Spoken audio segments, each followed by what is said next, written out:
இயேசு தூய ஆவியால் பேருவகை அடைந்து, தந்தையே, விண்ணுக்கும் மண்ணுக்கும் ஆண்டவரே, உம்மை போற்றுகிறேன்.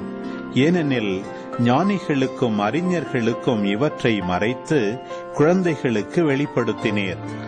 ஆம் தந்தையே, இதுவே உமது திருவுளம் என்றார். என் தந்தை எல்லாவற்றையும் என்னிடத்தில் ஒப்படைத்திருக்கிறார். தந்தையை தவிர வேறு எவரும் மகனை அறியார். தந்தை யார் என்று மகனுக்கு தெரியும். மகன் யாருக்கு வெளிப்படுத்த விரும்புகிறாரோ அவருக்கும் தெரியும். வேறு எவரும் தந்தையை அறியார் என்று கூறினார். பின்பு அவர் தம் சீடர் பக்கம் திரும்பி அவர்களிடம் தனியாக, நீங்கள் காண்பவற்றை காணும் வாய்ப்பு பெற்றோர் பேறு பெற்றோர். ஏனெனில் பல இறைவாக்கினர்களும் அரசர்களும் நீங்கள் காண்பவற்றை காண விரும்பினார்கள், ஆனால் அவர்கள் காணவில்லை. நீங்கள் கேட்பவற்றை கேட்க விரும்பினார்கள்,